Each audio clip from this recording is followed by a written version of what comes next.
I had just received a package I never ordered. It was a power bank from an unknown brand, with a minimalistic design and a fairly substantial weight. There was no sender's name, only a label with my address printed neatly.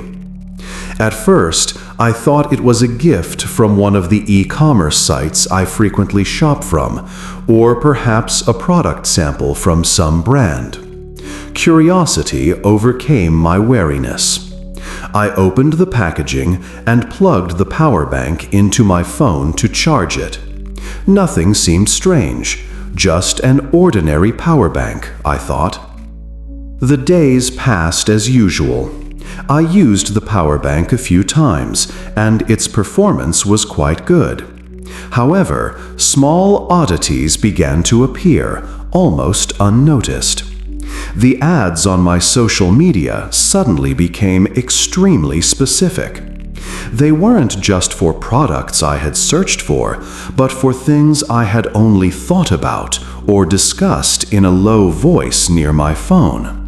One time, a coworker and I were talking about plans for a holiday to Bali, discussing hidden beaches that weren't too touristy. The next day, my feed was filled with promos for hotels and tours to the exact locations we had mentioned.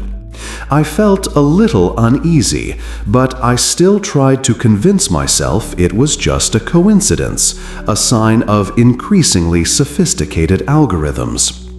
The strangeness continued.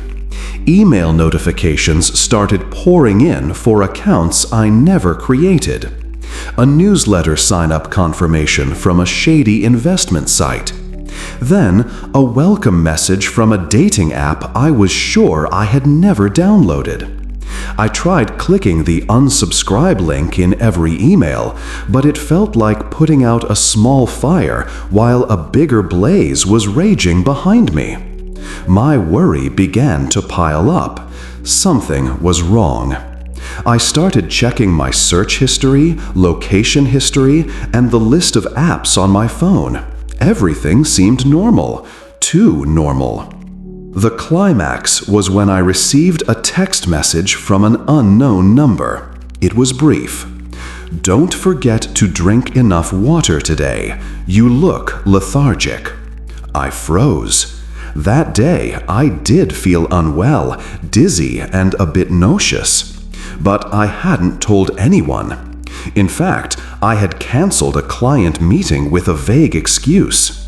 The only witness to my unfit state was the phone constantly by my side, and the strange power bank still connected to it. My chest felt tight. This was no longer a coincidence. Something was lurking from within my own pocket, and I had only just realized it now. I unplugged the power bank from my phone with trembling hands, as if the object were a poisonous spider. But was it already too late? After unplugging the power bank, I immediately performed a factory reset on my phone. The process, which took almost an hour, was filled with a mix of emotions: relief, anxiety, and a touch of paranoia. Once finished, I reinstalled all my essential apps one by one, this time with extreme caution. I felt like I had just cleansed my house of an invisible intruder. That night, I managed to sleep a little more soundly, although the underlying sense of dread hadn't completely vanished. The next morning, my worst fears were realized. As I opened my laptop to start work, a pop-up window appeared in my browser. It was an ad. Not a normal ad, but an advertisement for a psychology clinic. What made my blood run cold was the slogan displayed in large letters. "Tired of digital anxiety? We can help you if you feel constantly watched." The ad felt like it was speaking directly to me. I slammed the browser shut with trembling hands, the relief from the previous night instantly evaporating. The factory reset had been meaningless. My digital footprint was already too deeply embedded.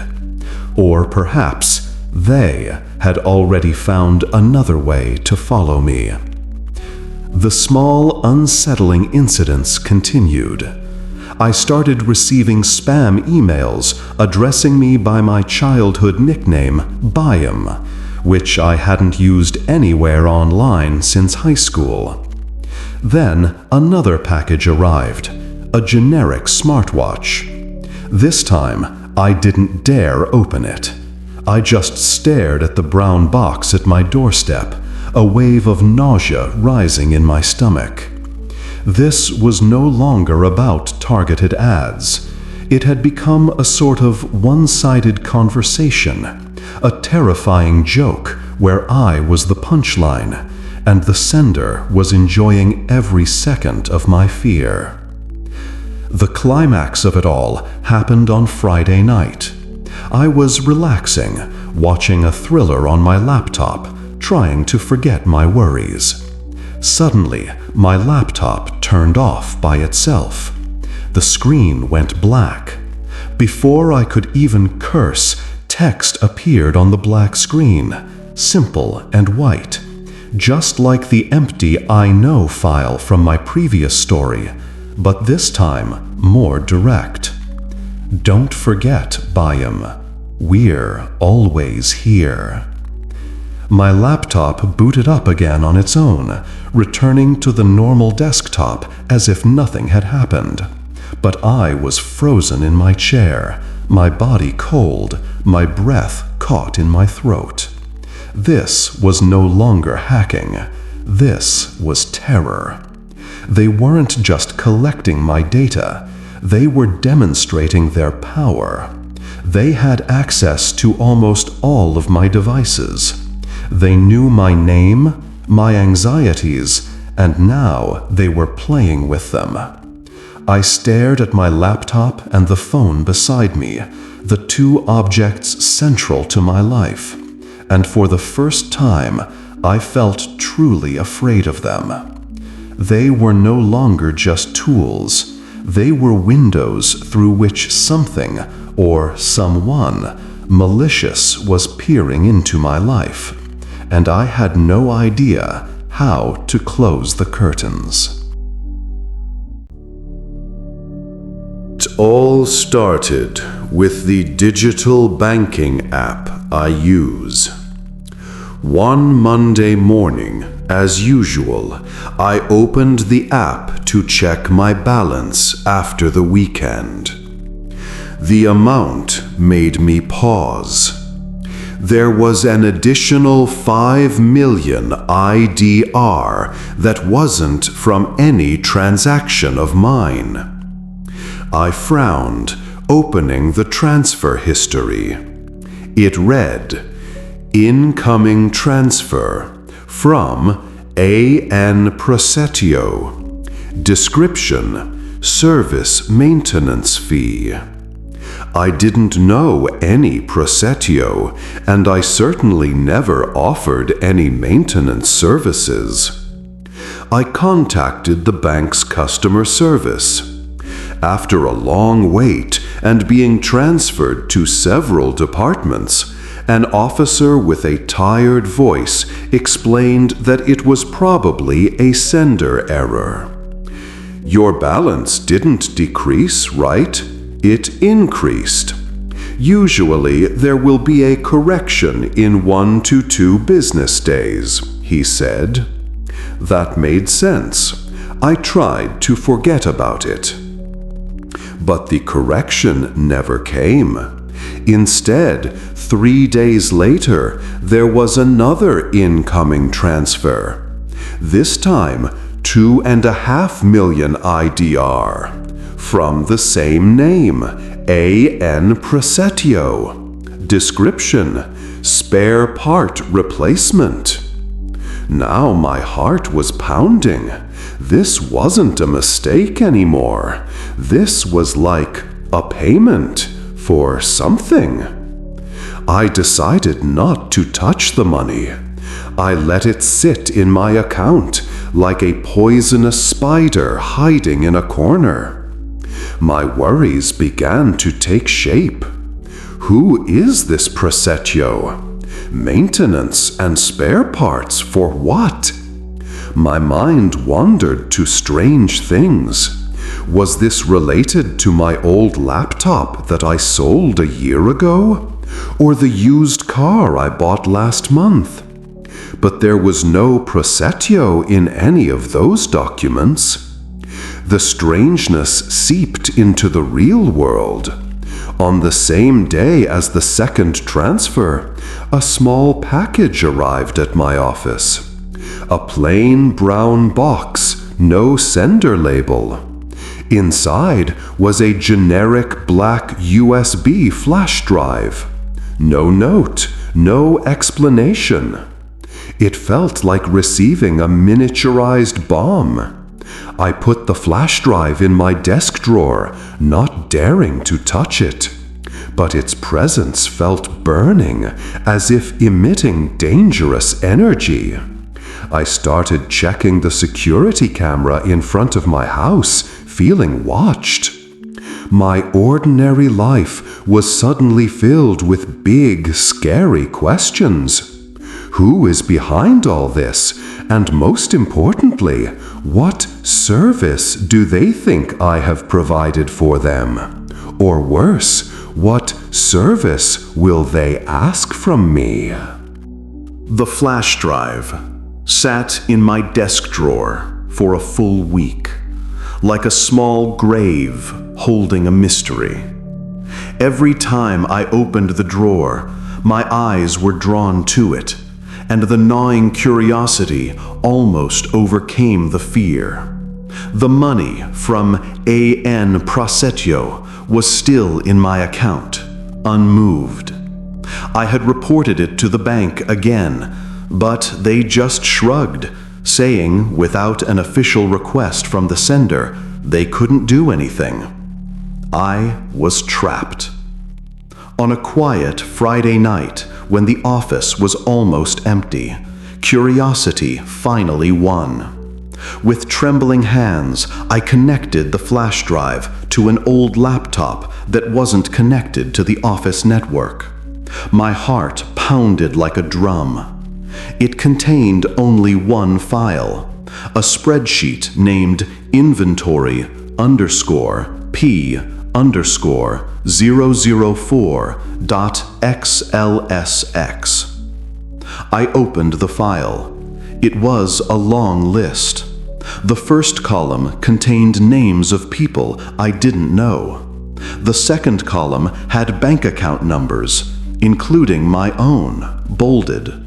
The third column had brief descriptions: security system maintenance, data update, trace cleanup.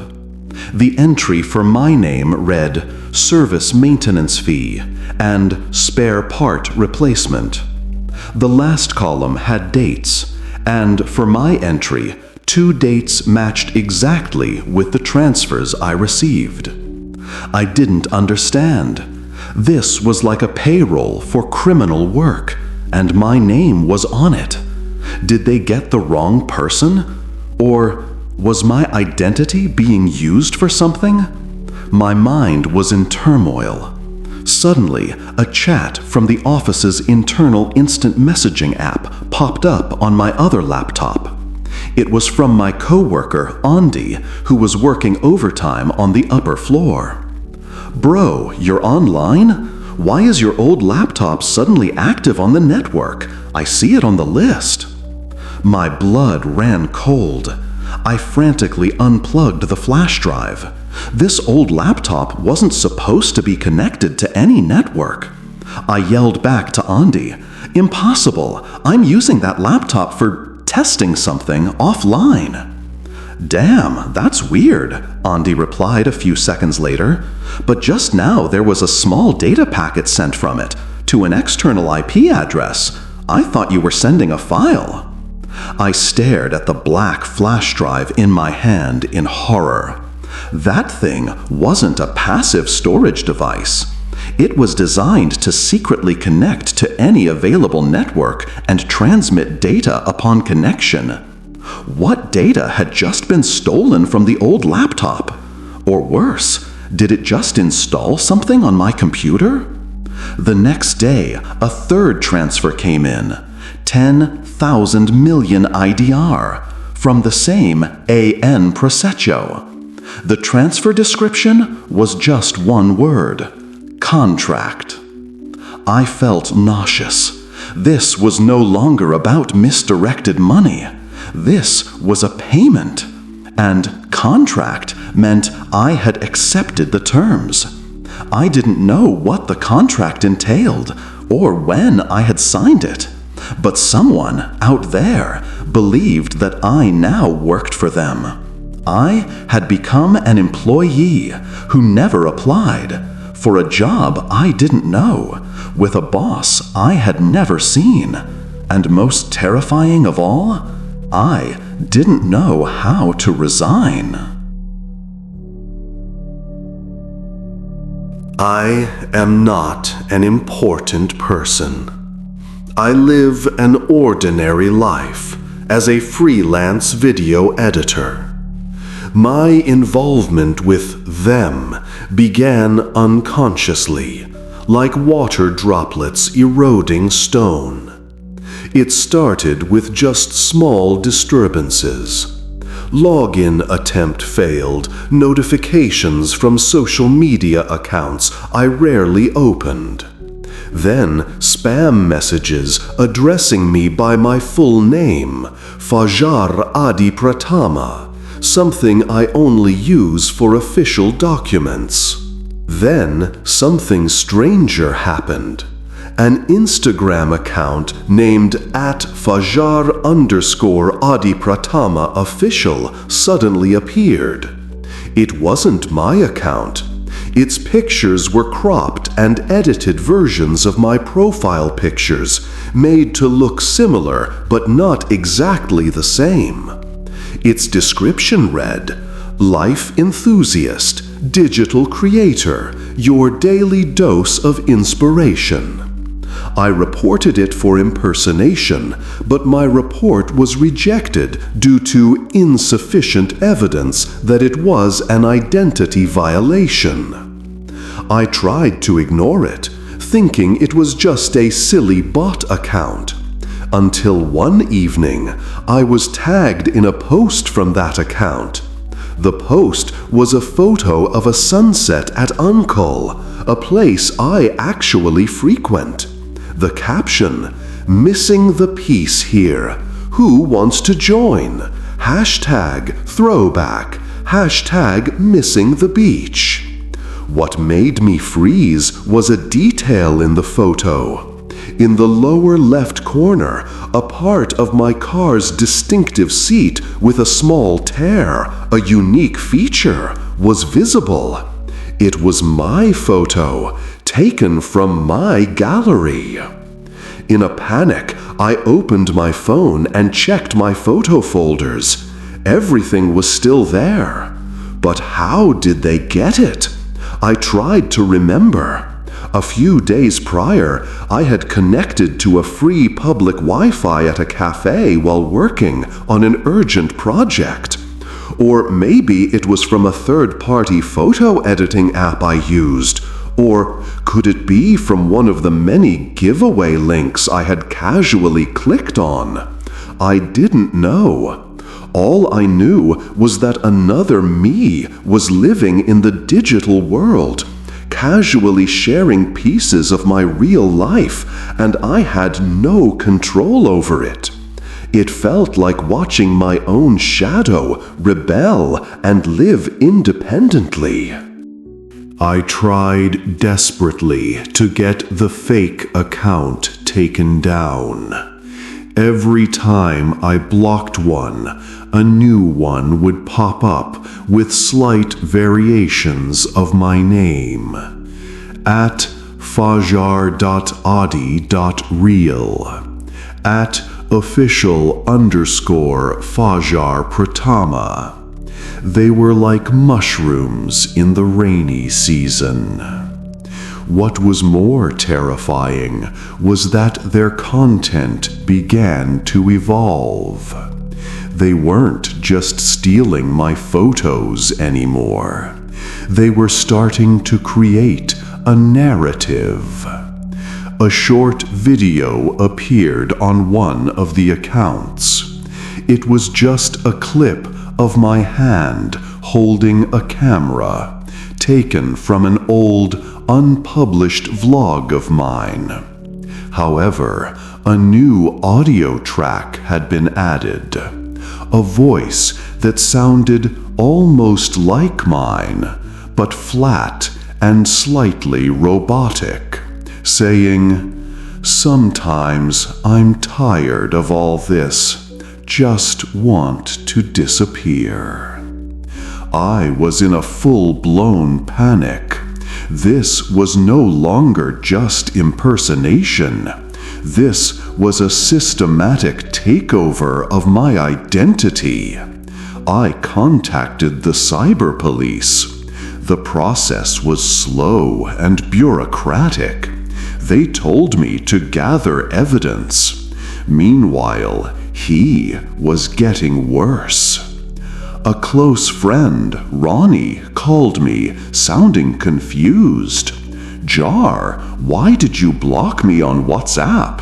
I messaged you earlier to borrow your camera, and you replied with, 'Who is this? I don't know you.'" My chest tightened. "That wasn't me, Ron. I've been hacked." Ronnie was silent for a moment. "But the profile picture was you. The status was also a photo from your trip yesterday." They hadn't just stolen my media. They had taken over one of my instant messaging accounts. With trembling hands, I tried to log into my WhatsApp. Password denied. I was locked out of my own account. The climax came when my girlfriend, Siska, called me in tears. "Fajar, someone sent me a photo of me in my nightgown via DM on Instagram from your other account. He said, watch yourself. Don't you dare bother Fajar again. Fajar, who is this? What is happening?" My breath caught in my throat. The perpetrator wasn't just stealing my identity. They were now using me to threaten the people I love. They were twisting the narrative, making me out to be the threat. I stared at my laptop screen, filled with the evidence I was gathering for the police. But out there, in the digital world, there was an evil, uncontrollable version of myself ruining my life, and I was utterly powerless to stop it. I was no longer fighting a hacker. I was fighting my own hijacked shadow, and that shadow was becoming more real to others than my actual self.